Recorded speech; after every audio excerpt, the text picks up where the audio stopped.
మా చిన్ని కూన చూడండి 5 డేస్‌లో అన్నప్రాసన పెట్టుకొని, అన్నప్రాసన కాకముందే జ్యూస్ లాగేస్తున్నాడు.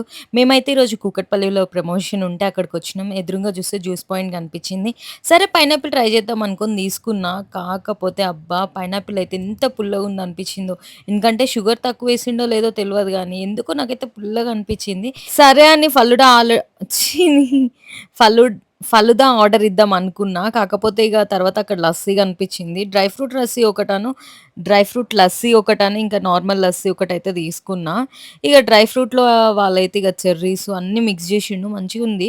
కాకపోతే నాకు ఆ లస్సీ గూడా నచ్చలే. ఇగ కొంచెం తాగేసి మళ్ళీ మా ఆయనకిచ్చిన. ఈలోపు డొనేషన్ వాళ్ళొస్తే మా చిన్ని కూనగాడు వాళ్ళకి డొనేట్ జేయమంటే నేనివ్వనంటున్నాడు. ఇగ తర్వాత వాళ్ళకిచ్చిండు. ఇగ కెమెరాకెళ్ళే చూస్తా ఉండే. ఇగ తర్వాత పైనాపిల్ జ్యూస్ అయితే అత్తమ్మకిచ్చిన. ఇగ అది టేస్ట్ జేషింది. నేను మళ్ళీ లస్సీ కొంచెం తాగుదాం అనుకున్నా. అబ్బో! వద్దులే ఇగ అని పక్కన పెట్టేసిన. మా చిన్ని కూన అయితే ఊకే నాకిది కావాలని లాగుతా ఉండే.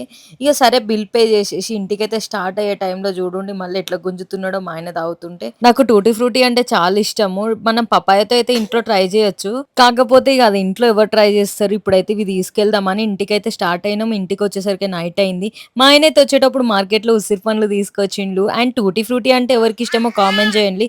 చిన్ని ఉసిరి పండ్లు తింటుంటే అబ్బో! ఎంత పుల్లగా తగులుతా ఉండేనో. అర్రే! ఇక ఆ తర్వాత ఇంట్లో తోడేసిన పెరుగయితే మంచిగా మీగడ తీసుకొని తిన్నా. ఎంతమందికి మీగడంటే ఇష్టమో కామెంట్ జేయండి. అండ్ నెక్స్ట్ వీడియోలో అయితే జున్ను చూపిద్దాం అనుకున్నా ఎట్లా చేసినామో, కానీ ఫెయిల్ అయింది.